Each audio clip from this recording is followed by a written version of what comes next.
अच्छा अब्दुल्लाह, ये बेटा आपका है question number 3। The product of two integers is 160। A one integer is 8, find the other. तो सबसे पहले आपने क्वेश्चन को समझना है, समझे बगैर क्वेश्चन हल नहीं करना। सेकंड थिंग, मैथ्स के अंदर ये sign, plus minus, division, subtraction, ये बहुत समझने वाले हैं। उसके बाद जो क्वेश्चन में लिखा हुआ है आपको उर्दू में समझ आनी चाहिए कि लिखा हुआ क्या है। नंबर 1 दी प्रोडक्ट, पहले क्या आ रहा था? सम। पिछले सवालों में क्या लिखा हुआ आ रहा था? सम। ठीक है, अभी इस क्वेश्चन में क्या आ रहा है? प्रोडक्ट। प्रोडक्ट का मतलब, सम का मतलब क्या होता है? एडिशन। सम का मतलब क्या होता है कि एडिशन, कोई से दो नंबर्स या दो अल्फाबेट्स को प्लस करना। अब क्या प्रोडक्ट? प्रोडक्ट का मतलब क्या? मल्टीप्लीकेशन। मल्टीप्लीकेशन मतलब कि दो नंबर्स या दो अल्फाबेट या दो integers. Integers A B C भी हो सकता है, 1 2 3 भी हो सकता है, मतलब नंबर भी हो सकते हैं और अल्फाबेट भी हो सकते हैं। तो the multiplication of two integers. तो प्रोडक्ट को हमने डिफाइन करना है कि प्रोडक्ट का पता आपको होना चाहिए। प्रोडक्ट का मतलब क्या है? मल्टीप्लीकेशन, जिसका साइन ये है। ठीक है, और अल्फाबेट ए, अगर इसके हम एग्जांपल ले, a इंटू बी, अगर दो इंटीजर में अगर लेट सपोज ये ए बी सी है तो a इंटू बी अगर वो नंबर है तो 5 इंटू 2।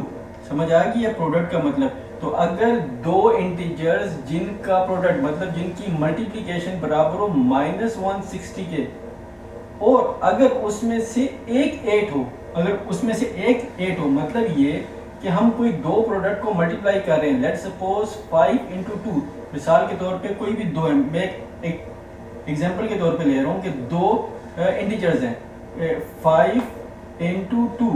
तो अगर हम 5 को 2 से मल्टीप्लाई करें तो क्या आएगा? 10 आएगा। ठीक है, अब ये दो इंटीजर्स हैं जिसको अगर हम मल्टीप्लाई करें तो 10 आएगा। अब उसने क्या काम किया है, जो क्वेश्चन उसमें ये लिखा हुआ है कि लेट सपोज हमें ये नहीं मालूम, लेट सपोज हमें ये नहीं मालूम, हमें ये नहीं मालूम, और हमने इसको मालूम करना हो कि 5 में हम कितने 5 को हम कितने नंबर से मल्टीप्लाई करें तो 10 आएगा। तो हमने ये मालूम करना होता है। तो हम एज्यूम कर लेते हैं कि लेट सपोज, यानी ये दो इंटीजर से हम कहते हैं, चलो पहले वाले को हम कहते हैं ए और दूसरे वाले को हम क्या कहते हैं? बी। तो अगर हम ए और बी का प्रोडक्ट लें, मल्टीप्लाई करें तो क्या आना चाहिए? 10। जो क्वेश्चन लिखा हुआ है कि मल्टीप्लीकेशन 10 आना चाहिए। अब वो कह रहे हैं कि लेट सपोज एक जो है वो 5 है, तो हम ये करते हैं कि लेट सपोज अगर एक जो एक इंटीजर है वो 5 है तो दूसरा क्या होगा? तो आसान सा हल है कि 5, लेट सपोज हम इसको इस तरह देख लेते हैं कि हम पहले यहाँ पे ले लेते हैं इक्वेशन। ठीक है, कि दो आपके पास इंटीजर्स हैं। ठीक है, क्या क्या है? a into B is equal to 10, और लेट सपोज a जो है हमारे पास वो क्या है? वो 5 है। तो हमने दूसरे को मालूम करना है कि यहाँ पर क्या नंबर आएगा जो ये 10 हो जाए। ठीक है, तो हम क्या काम करेंगे? हम करेंगे इस तरह से, जब सॉल्व करेंगे तो ये होगा a into B is equal to 10। a किसके बराबर है? लेट सपोज अगर इन दोनों में से एक इंटीजर मालूम हो, a किसके बराबर है? 5 के। तो हमने b को फाइंड करना है। तो कैसे फाइंड करेंगे? याद रखें इज इक्वल टू का जो हमने रूल्स पढ़ा था कि इधर कोई प्लस होगा नंबर या कोई भी इंटीजर, इक्वेशन से लेफ्ट साइड पे प्लस होगा तो उधर जाके माइनस हो जाएगा। अगर यहाँ पे माइनस है तो वो वहां जाके प्लस हो जाएगा। इसी तरह अगर कोई अल्फाबेट यहाँ पे मल्टीप्लाई हो रहा है तो वहां पर जाकर वो क्या हो जाएगा? डिवाइड हो जाएगा। और अगर वो यहाँ पे डिवाइड हो रहा है तो वो उस तरफ जाके क्या हो जाएगा? मल्टीप्लाई हो जाएगा। मतलब अगर इधर मल्टीप्लीकेशन है तो वहां पे जाके डिवाइड, और अगर इधर डिवाइड हो रहा है तो वहां पे जाके मल्टीप्लाई हो जाएगा। ठीक है, अब इस क्वेश्चन की समझ आई कि हमने इसे करना क्या है। अब देखो इसको हम इजीली, अब इसको हम सॉल्व कर सकते हैं। हम क्या लिखेंगे?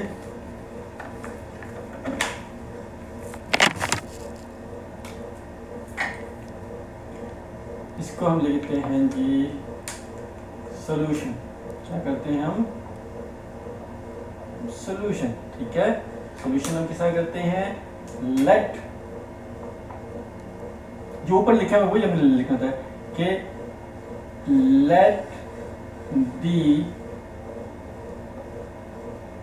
Product of two number is, क्या होगा, product of two number A into B is equal to -160। ये याद रखना है, -160, ठीक है। अब ये हमारे पास इक्वेशन बन गई है। हमने जो भी काम करना होगा हमें इस पहली इक्वेशन के मुताबिक ही करना होगा। फिर क्या कहता है, ए वन इंटीजर इज 8, तो हम क्या करेंगे कि इन दोनों में से हम एक को 8 ले लेंगे। Let suppose a is equal to 8 और दूसरा इंटीजर क्या है, b, वो हमने इसको क्या करना है, मालूम करना है, ठीक है। अब हमने, हमारे पास क्या आ गया, एक a is equal to 8, b को हमने मालूम करना है। हमारे पास इक्वेशन कौन सी है, वो ये वाली है। इसको हम क्या कहते हैं, इक्वेशन। अगर इज इक्वल टू का यहाँ पे साइन आए, राइट लेफ्ट नंबर या इंटीजर्स आए, इसको हम कहते हैं इक्वेशन। और इज इक्वल टू का मतलब क्या होता है, the value of all integers on left side will be equal to the value of all integers on right side. तब ये इज इक्वल टू होगा, मतलब बराबर। अगर इधर 5 kg है तो उधर भी 5 kg होगा, तो बराबर होगा, ठीक है। लेकिन अब हम नंबर्स की गेम खेल रहे हैं। अब a is equal to 8, b is equal to, we have to find. अब क्या हम काम करेंगे, हम काम करेंगे इसी इक्वेशन को हम लेंगे, a into B is equal to 160, ठीक है, -160। रिमेंबर, ये याद रखना, -160। अब a हमें पता है क्या, 8 है, तो हम a की जगह पे क्या लिख देंगे, 8, क्योंकि हमें ये मालूम है, हमने 8 लिख दिया। और b का हमें मालूम नहीं है, तो हम b अपनी जगह पे लिख देंगे, और ये इज इक्वल हो जाएगा -160। फिर क्या करेंगे, फिर ये होगा कि अब ये 8 इधर क्या हो रहा है, मल्टीप्लाई हो रहा है, वहां जाके क्या हो जाएगा, डिवाइड हो जाएगा।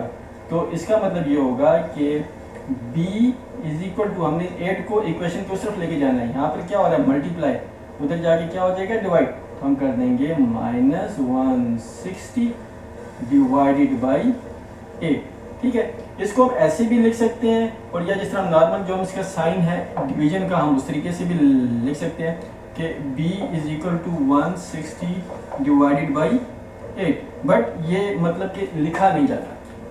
तो इस साइन को भी हम डिवीजन का साइन हम समझते हैं, ये डिवाइडेड बाई, ठीक है, 160 डिवाइड बाई 8। तो हम क्या काम करेंगे, ये देखो, हम ये काम करेंगे कि अब हम यहाँ पे रफ वर्क कर लेंगे, ठीक है। वो क्या है, 160 डिवाइडेड बाई 8, अभी प्लस माइनस हमने नहीं लगाना। तो 8 2 जार 16, 8 1 जार 8, 8 2 जार 16, पूरा पूरा आ गया। ये बाकी क्या बचा, 0, तो हम 0 को नीचे लेके नहीं आते हैं, बढ़ के 0 को हम ऊपर ले जाते हैं, तो ये क्या हो जाएगा, 20। तो इट मीन्स कि इसका आपका आंसर होगा b इज इक्वल टू 20। समझ आ गया। तो b की वैल्यू क्या होगी, 20 होगी। अब हम क्या काम करते हैं, देखो, अब हम ये काम करते हैं, ये तो आपका आंसर आ गया, ठीक है। अगर हमने अपने इस आंसर को चेक करना है तो हम कैसे चेक कर सकते हैं, ठीक है। ये तो आपका क्वेश्चन सॉल्व हो गया। अब हमने इस आंसर को अगर चेक करना हो, क्रॉस चेक कि हमारा क्वेश्चन गलत है या ठीक है, तो हमने उसे कैसे फाइंड आउट करना है, ठीक है। अभी आप देखो, ठीक है। अब उसको हमने चेक कैसे करना है कि ये हमारा क्वेश्चन ठीक है या नहीं। कोई भी इसमें से एक इक्वेशन ले लो, मतलब ये भी इक्वेशन बन गया, इज इक्वल टू, ये इक्वेशन नहीं है, ये देखो, ये और ये आपका क्या, एक इक्वेशन है, ठीक है। अब ये देखो, यहाँ पर इनमें से कोई भी आप एक इक्वेशन ले, लेट्स सपोज मैं ये ले लेता हूँ, 8 into B is equal to -160, या a into B is equal to -160।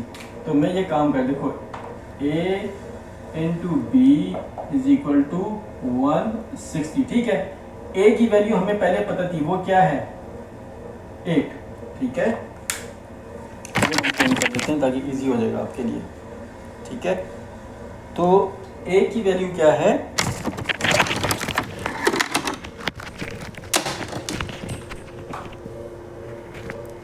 a की वैल्यू क्या है, ये देखो यहाँ पे ये आपके पास आ रहा है a की वैल्यू, ये देखो ये क्या आ रही है, a की वैल्यू क्या है, 8। तो हम a की जगह पे लिख देंगे 8। b की वैल्यू हमने क्या फाइंड किया, 20, तो हम b की जगह पे लिख देंगे 20 इज इक्वल टू माइनस 160। ठीक है, अब ये देखो ये क्या आ रहा है, 8 इंटू 20। हम क्या काम करते हैं, हम करते हैं 20, इसको हम मल्टीप्लाई करते हैं 8 के साथ, तो 8 0 ज़ार 0, 8 2 ज़ार 16। ये देखो ये हमने प्रूव कर दिया कि left hand side is equal to right hand side. समझ आ रही है इसकी अब्दुल्ला? ये देखो हमने ये दोनों हमारे पास आ गए। ए पहले से हमें मालूम था क्या 8, हमने ए की जगह पे 8 डाल दिया। हमें बी मालूम नहीं था, बी क्या है 20, आंसर हमने निकाल दिया ना बी, तो हम 20, अब हम देखते हैं हमारा आंसर ठीक है या नहीं। तो हमने 8 को 20 से मल्टीप्लाई करना है, तो क्या होगा 160 इज इक्वल टू 160। देखो राइट हैंड साइड भी 160 आ गया और लेफ्ट हैंड साइड भी 160 आ गया। तो इसको कहते हैं समझ कर हल करना। अगर ये चीज़ें आपको समझ आ जाएंगी तो आगे वाला बहुत आसान हो जाएगा। अगर आपने रट्टा मार के करोगे तो फिर तो बच्चे कुछ भी नहीं हो सकता, फिर तो ये पूरी गेम की समझिए। मैथ्स बहुत आसान, बहुत इजी सब्जेक्ट है, लेकिन अगर आप उसको समझ के करो और उसके रूल्स के मुताबिक करो। ये भूल जाओ कि ये 160 की जगह अगर 260 भी हो, लेट्स सपोज 260 भी हो तो क्या है, नो इशू। अब इस 8 की जगह जो b की वैल्यू 8 है, इसकी जगह अगर 6 हो 10 हो तो फिर क्या है, रूल्स हमने सही तरीके से अप्लाई करने, तो आप इजीली क्वेश्चन कर सकोगे। ठीक हो गया, चलो ये आपका क्वेश्चन नंबर 3 बेटा हल हो गया।